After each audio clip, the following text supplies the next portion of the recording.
Good morning, ladies and gentlemen. It is a pleasure, great to see you here. It's my yet another opportunity to talk to you about the EU Kids Online study, about parents' experience, and about how parents feel raising their children who actually live or inhabit the digital world, not only the analog world. And just like the professor said before me, it's unavoidable, it's irreversible. This is how it is. So, referring to what the speaker before me said, our project is becoming a classic. Like when they talk about our results from 2010, classic results, and this study is being repeated yet again. I'm very happy that, again, this year we managed to talk to parents, ask them about how they cope or maybe fail in terms of supporting and protecting their children online. And I'm very interested, I'm fascinated by those results as a researcher, but also as a parent. My son is turning 18 this year, and I'm still learning alongside him. And what I have to learn as a parent, I have to maintain a quicker pace than as a researcher. So still, we need studies, both about parents and children. So what can I tell you over this short period of time? So let me first tell you about what I'm not gonna talk about, because this is how I planned it.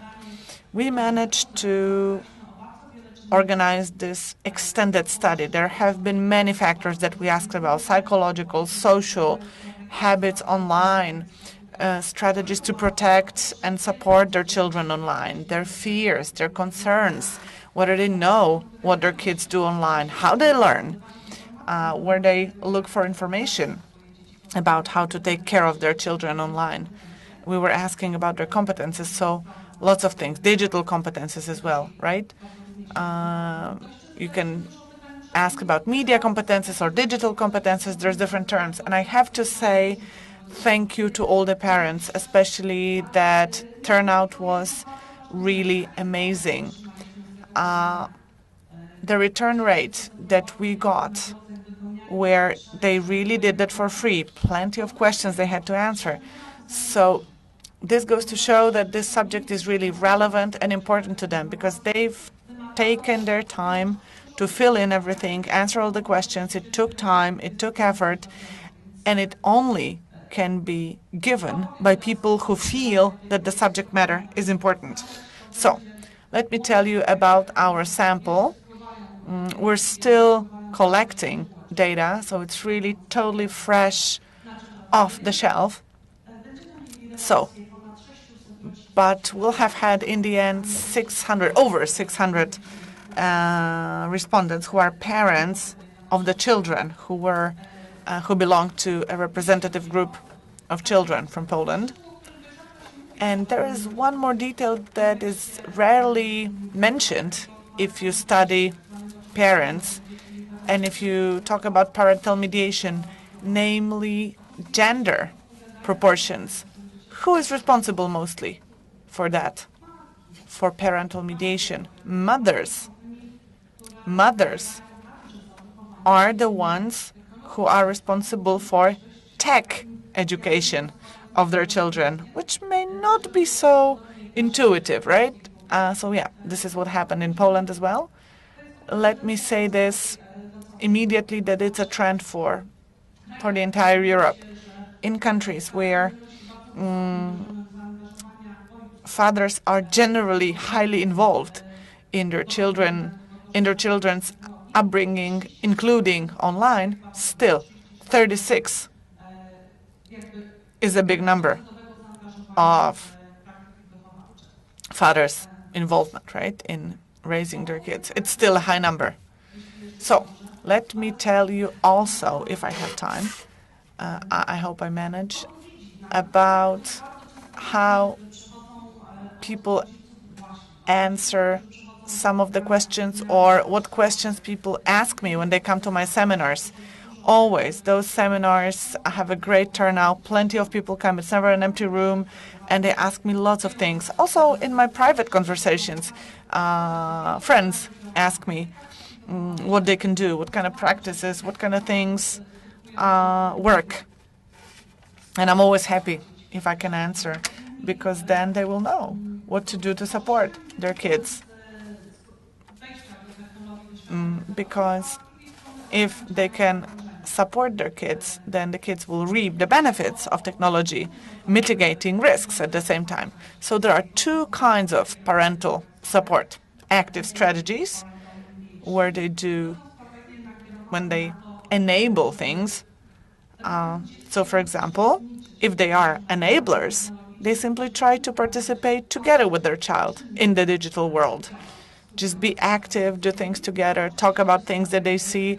There are also other strategies, restrictive parental mediation practices, so all sorts of bans, things they prohibit, monitoring their kids, and so on. Also, parents have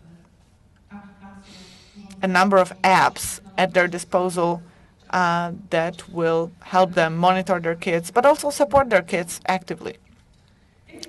So, what are the active forms of parental mediation?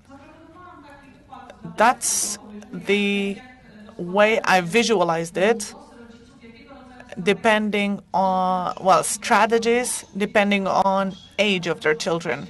Because, of course, as children grow up, just like in any other realm of life, depending on your age, on your child's age, you will do different things. You will adopt different strategies to lead your child or support it or protect it. So among active strategies, we have encouraging kids to look for something online on their own, to learn something, and it is irrelevant or irrespectively of age. This is what parents do, that they say, please, I encourage you to maybe look for something.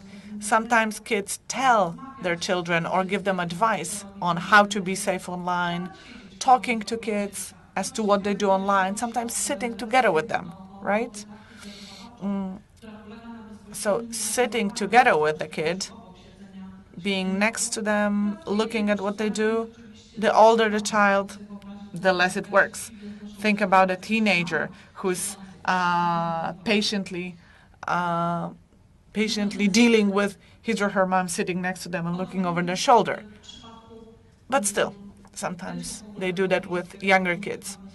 Also, what the speaker before me talked about, having a computer in a common area, in a family room. Sometimes parents can do that, but sometimes it's impossible, because if your child has a smartphone, then you don't have control over what they're doing online. Also, what's very important if you think of supporting your kid, simply talk to them.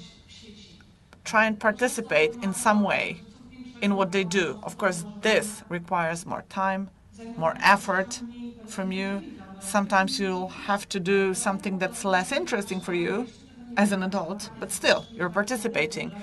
Definitely the previous study that I had really showed that if you are doing a lot of things together with your kid, then they are less willing, or it's less probable that they will do something risky online. So let me just show you and tell you that there's many forms, many ways you can be together with them. You can participate. It takes time. It's not always easy, but actually it's the basic method of protecting your child and supporting your child to make sure that technology is going to be productive, creative for your child rather than dangerous. Restrictive strategies, this is something that you may know a little bit better.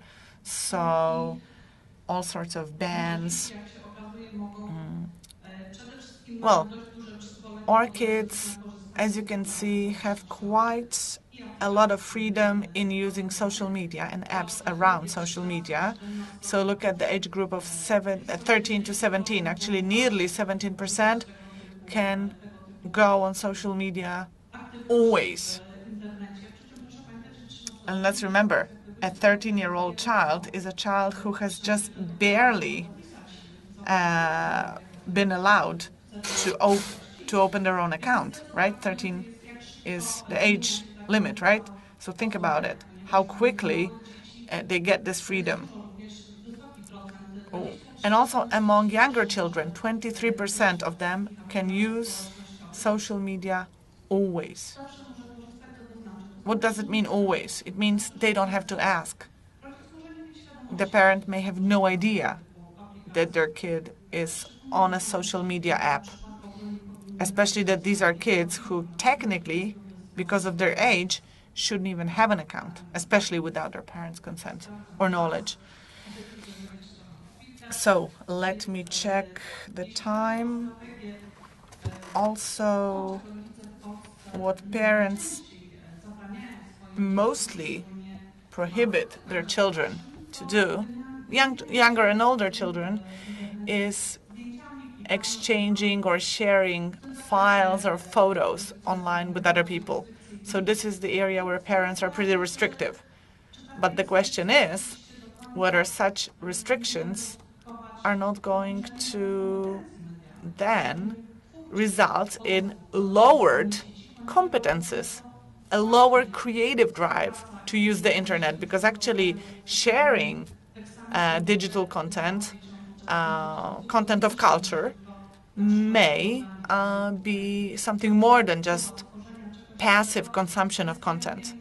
So I think we should rather support children in developing those competences, of course, making sure that the content is appropriate, but still not prohibiting.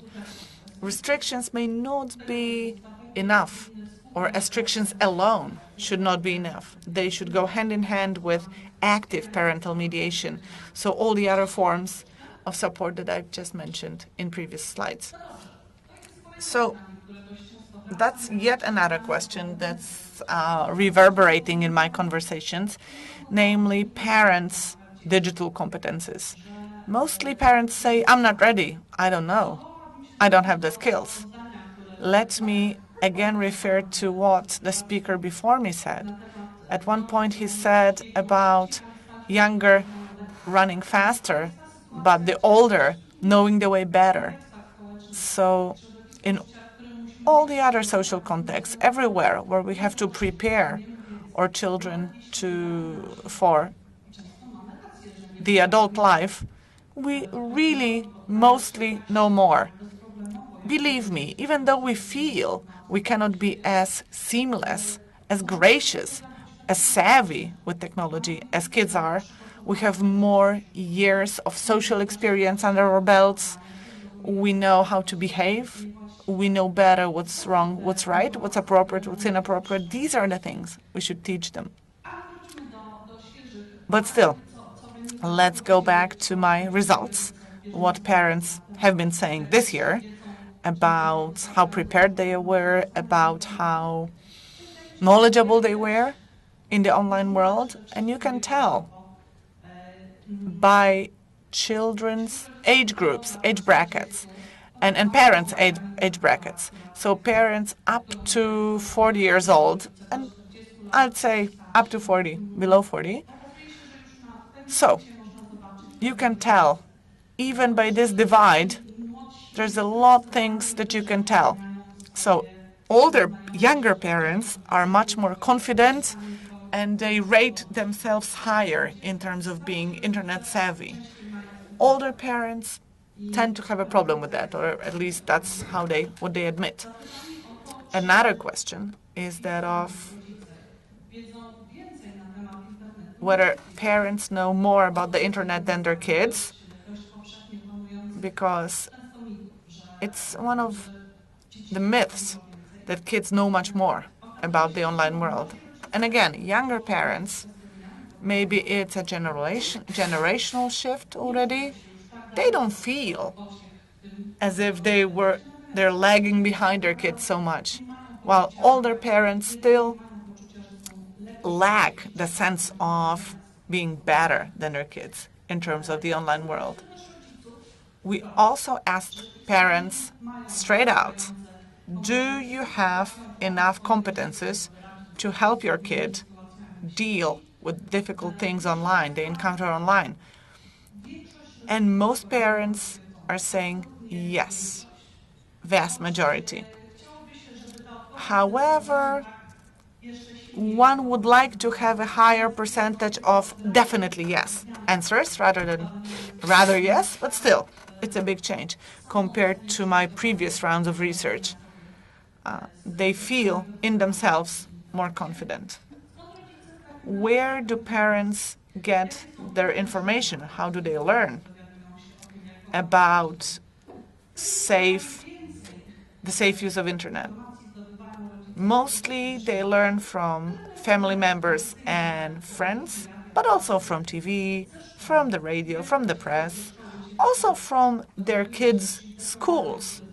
So all the programs, all the things that have been introduced, campaigns and so on, tend to work, I guess, because parents mentioned school as one of their sources of knowledge. They also learn about these things from their own kids. So kids ask them for help. It means that, well, it's a nice result actually, because it means they talk to their kids about that. So if parents can learn from the kids, then definitely kids can come to them and ask for help. A decade before, they didn't, let's say, there was no overlap between kids and adults. So where would they like to find more information? Where they would like to turn to? But these days, these sources are not too rich. Namely, they like to turn to charities, to NGOs, as well as local governments, institutions and organizations. Parents are really keen on participating in all sorts of support programs and initiatives. They also expect internet providers, so ISPs and ICT companies, to help them. So if they're buying devices, they'd like it to come with advice, how to embrace this technology, how to introduce it to their home in a safe way. So those who sell technology solutions, those who sell devices, may be a good source of information and education, but right now they're not yet. So in conclusion, I would like to just tell you that we're working on the final report, because we'd like to present you with some analysis, some things that could be very useful for you in your work and also for you as parents. So you can find our data on the international website for EU Kids Online, but very soon, within several weeks, you will see a Polish version of the website, eukidsonline.pl, where you'll be able to see everything that I've talked about here, and we'll be adding more as we learn more from our studies. We'll be very happy to continue sharing our knowledge and experience with you.